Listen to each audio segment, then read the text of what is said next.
মিশরের বিখ্যাত কায়রোর আল আজহার বিশ্ববিদ্যালয়ে শিক্ষার্থীদের উদ্দেশ্যে বক্তৃতা দিয়েছেন বাংলাদেশের প্রধান উপদেষ্টা অধ্যাপক মোহাম্মদ ইউনূস। এ সময় তিনি স্বপ্ন পূরণ এবং জীবনে সফল হতে চ্যালেঞ্জ নিতে শিক্ষার্থীদের প্রতি আহ্বান জানান। বক্তৃতাকালে নিজের উদ্ভাবিত 3-0 থিওরি তুলে ধরেন তিনি। 3-0 থিওরি সম্পর্কে এই নোবেল বিজয়ী বলেন, বিশ্বকে এগিয়ে নিতে শূন্য কার্বন নিঃসরণ, শূন্য দারিদ্র্য এবং শূন্য বেকারত্ব এই তিনটি বিষয়ের উপর গুরুত্ব দেওয়া জরুরি।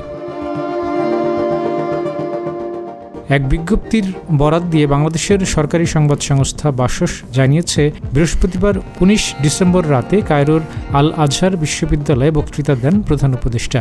শুক্রবার কায়রো থেকে ঢাকায় ফিরেছেন মোহাম্মদ ইউনূস। এছাড়া D8 সম্মেলনের ফাঁকে কায়রোর একটি হোটেলে পাকিস্তানের প্রধানমন্ত্রী শেহবাজ শরীফের সঙ্গেও বৈঠক করেছিলেন বাংলাদেশের প্রধান উপদেষ্টা। এর আগে বুধবার মোহাম্মদ ইউনূসের সঙ্গে সাক্ষাৎ করেন মালয়েশিয়ার উচ্চশিক্ষা বিষয়ক মন্ত্রী জাম্বরি আব্দুল কাদির। ইউনূস জানান, গ্রামীণ ব্যাংক প্রতিষ্ঠার সময় তিনি বিভিন্ন চ্যালেঞ্জের মুখোমুখি হয়েছিলেন। তিনি চ্যালেঞ্জ গ্রহণ করায় বাংলাদেশের জনগণ এখন ব্যাংক থেকে সুফল ভোগ করছে। শিক্ষার্থীদের উদ্দেশ্যে তিনি বলেন, স্বপ্ন দেখতে হবে, যদি স্বপ্ন না থাকে তবে জীবনে সফল হওয়া যাবে না।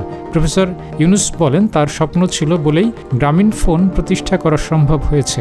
সামাজিক ব্যবসার গুরুত্ব তুলে ধরে প্রধান উপদেষ্টা বলেন, সমাজ পরিবর্তনের লক্ষ্যে নেওয়া উদ্দেশ্যগুলো অর্জনে সামাজিক ব্যবসার বিকল্প নেই। এর আগে আল আজহার বিশ্ববিদ্যালয়ের প্রেসিডেন্ট অধ্যাপক সালামা দাউদ বিশ্ববিদ্যালয় ক্যাম্পাসে অধ্যাপক ইউনূসকে স্বাগত জানান। অনুষ্ঠানে আরও উপস্থিত ছিলেন আল আজহার বিশ্ববিদ্যালয়ের পোস্ট গ্রাজুয়েট স্টাডিজ অ্যান্ড রিসার্চের vice president professor Mohammad Siddique.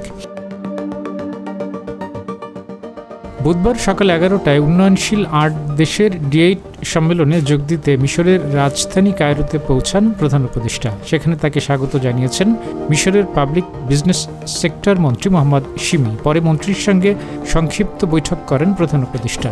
D8 সম্মেলনে অংশ নেওয়া উন্নয়নশীল 8 রাষ্ট্র হচ্ছে বাংলাদেশ, মিশর, Indonesia, Iran, Malaysia, Nigeria, Pakistan এবং তুরস্ক। কাজী আমদাদ, GTV নিউজ।